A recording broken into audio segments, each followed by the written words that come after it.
All right, so this week on Cooning Without, and I haven't really done these segments in a minute, you know.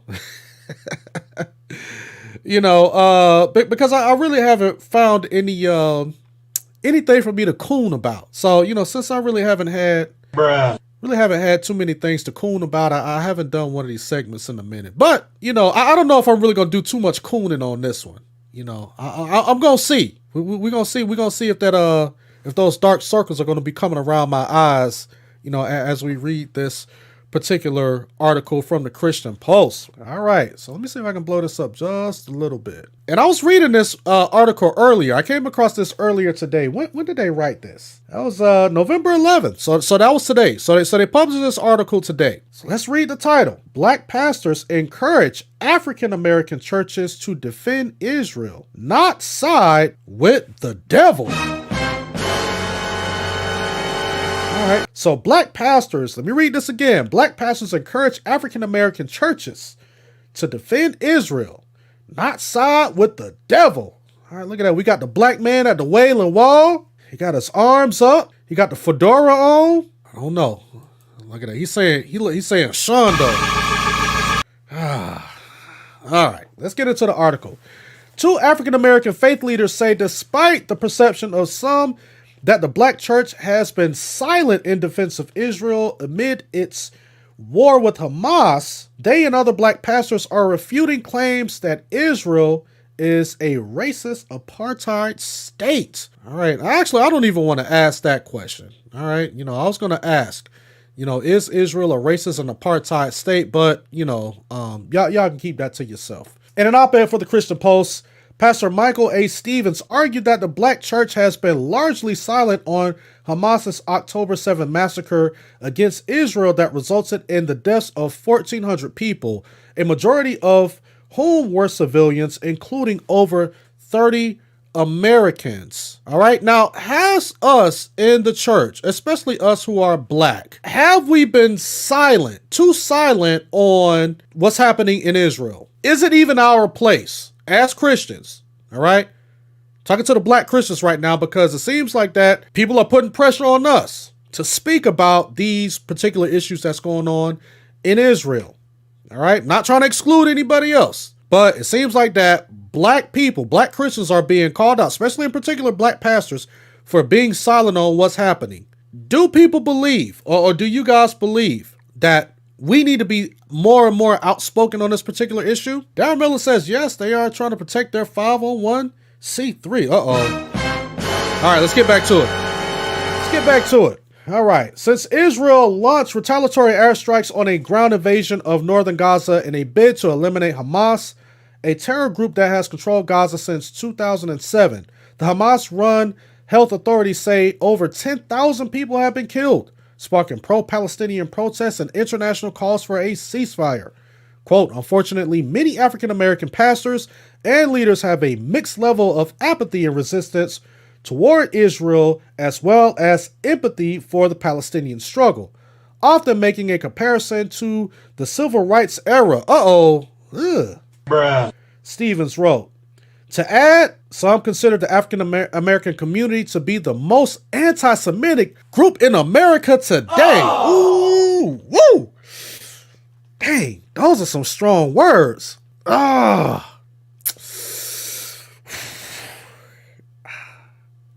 me put my cool hat on real quick. Let me put this cool hat on. I have a problem with that. That people are saying that the African community to be the most anti-Semitic group today. That is problematic. That's dangerous right there. To be honest, because, and here's the thing too. And see, this is why I was struggling with calling this Cooning Without It. Because see, now I got to put my black power hat on. Now I got to get black power for a little bit.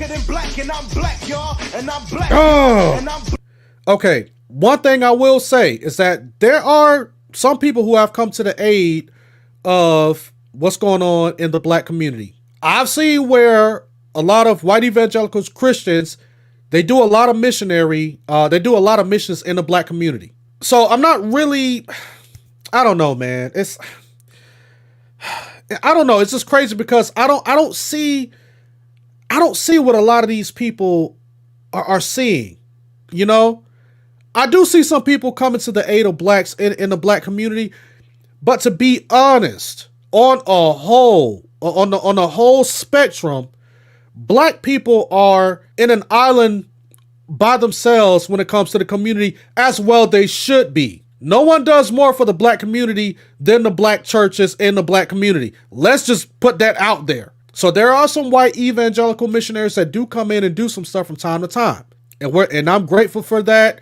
You know, thank God, all glory goes to God for that. But to sit back and say that the black community is the most anti-Semitic, I totally refute that, because I don't see a bunch of Jews run into the black community to help out with the poverty and all of the violence that's going on in the black community.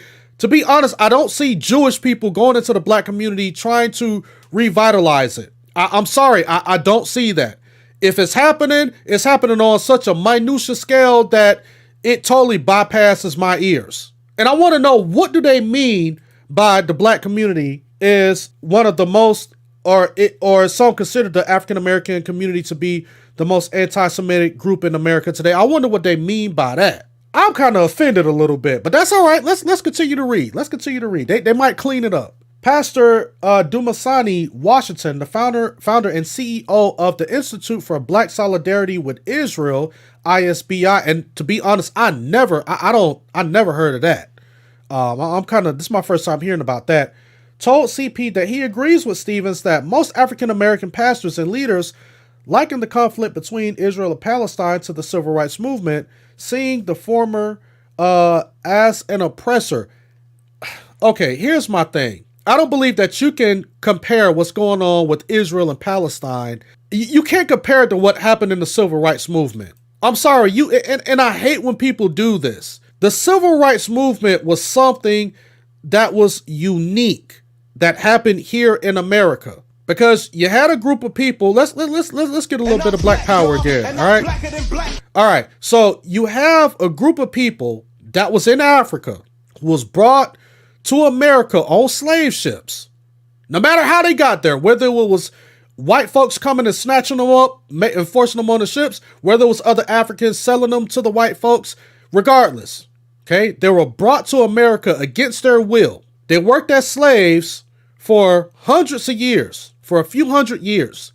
They were emancipated. Immediately after they were emancipated, then they had to fight for their rights, human rights. We're not talking about just these, rights to be able to say whatever they want, or, we're talking about basic human rights. They had to fight for the basic human rights just to live. They had to fight just to be able to say, hey, listen, I'm on my own land. I'm taking care of my family. I ain't bothering y'all. So why are y'all coming in, taking my land and messing with me and my family? Just leave us alone. We just want to be able to live. Black people in America had to fight for that, which I believe that a lot of that stuff, the civil rights movement, affirmative action, all of that stuff has kind of led to what is happening right now in our communities, right? But again, that's another topic for another discussion. But you cannot take what's happening in Israel and Palestine and try to compare it to the civil rights movement and try to use that as justifications as into why we should be supporting Israel. Another faith leader, Bishop L. Patrick Wooden, senior pastor of Upper Room Church of God in Christ in Raleigh, North Carolina, told CP that he's also witnessed this comparison. Wooden said he doesn't equate the plight of Palestinians to the civil rights movement. Here we go. Let me get my B3 out. All right. I knew Bishop Wooden wouldn't let me down. Wooden, who preaches to the congregation of around 3,000 people, said he wants his members to know that the church is unequivocally, quote unquote, unequivocally stands in support of the nation of Israel. One way the bishop said he preaches this message is throughout his sermons. He was talking good. He was talking good. I gave him the B3 too early, y'all. I gave him the B3 too early. Let's continue. Quote, I feel like it's my duty to push back so that the people, God-loving people, won't all of a sudden side with the devil, end quote, the faith leader said, quote, or draw a moral equivalence. Reflecting on Israel's recent history, The bishop noted that in 2005, Israel removed 9,000 of its citizens who were living in Gaza when it withdrew from the Gaza Strip, saying that this was an example of the country's commitment to maintaining peace in the region. Washington agreed with Stevens' assessment that not all African Americans view Israel as an oppressor, noting that black leaders such as the late Dr. Martin Luther King Jr. called for defending Israel's right to exist. All right, so we've been hearing that a lot too. Quote, we have a long history like no other ethnic group in this country when that goes back over a century of our connection with Israel and the Jewish people, Washington told the CP. But many people aren't aware of it. Likewise, Wooden highlighted how Jewish Americans marched beside African Americans during the Civil Rights Movement and played a part in advocating for the rights of black citizens. Quote, there were people of every stripe who stood with us and challenged America to live up to its creed, the bishop said, adding that, quote, Israel is not trying to eradicate anyone. It is trying to defend itself, Wooden said, contending that it's wrong for anyone to frame Israel as morally equivalent to Hamas. And again, all right, just like Daryl Miller said, he says Israel have a right to exist, just like the Palestinians have a right to exist. I mean, I totally agree with that. I totally agree with that because like I said in a couple of past live streams, you know, you got Christians on both sides dying. All right, you got Christians on the Palestinian side and you got Christians on the Israeli side. So we can't just look at one group of people and be like, well, those people are more of the devil, while we look at another group of people and say that those are quote unquote God's people. So we should stand more with those people. No matter what they do, we should stand more with them than those other people on the other side, the Palestinians, which, by the way, Hamas is just a small group of people that represent Palestine. You see what I'm saying? J-Jack says, I feel like that there's a lot of propaganda on both sides. Yeah. Yes. It definitely is. It definitely is. There's propaganda on both sides, and I done seen it. Some religious leaders have called for a ceasefire in Gaza, while others have voiced their support for Israel's bid to eliminate Hamas. One of the reasons some members of the African American community identify with Palestinians is because they see it as a battle against racism and apartheid, according to Washington. I don't know. And I mean, I'm not going to say that some people don't view it as that, but I don't see it as apartheid and racism and all of that. There's so much stuff going on over there politically. I don't think that any one of us is actually going to get a full grasp of what's going on. It's all political, and all of this stuff stems back hundreds, maybe if not even thousands of years. You know what I'm saying? And this is why I agree with Jay Jackson when she says that there's a lot of propaganda on both sides. You know, and that's why I think that we got to be careful. We got to be careful, us over here in America, to not just hop on one side and then just start throwing out all types of stuff like, well, the black community is the most anti-Semitic because they're silent on what's happening with Israel, and black people need to make sure that they're not siding with the devil and all of this type of stuff. Man, we really got to be careful about this. Quote, pro-Israel organizations will engage the black community, but not effectively empower the black community. Uh-oh. Woof, let me read that again. Pro-Israel organizations will engage the black community, but not effectively power the black community. Washington, who formerly served as a diversity outreach coordinator for over 10 million member Christians United for Israel, said. Regarding the messaging, the pastor told CP was often lacking is a condemnation of the anti-Semitic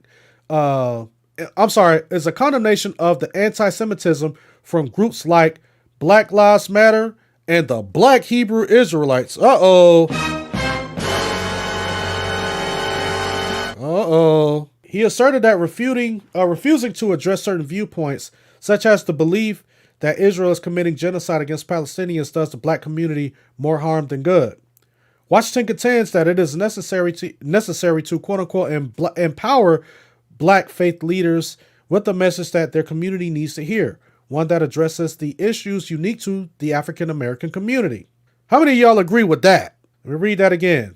Washington contends that it is necessary to quote unquote empower black faith leaders with the message that their community needs to hear, one that addresses the issues unique to the African community, to the African American community.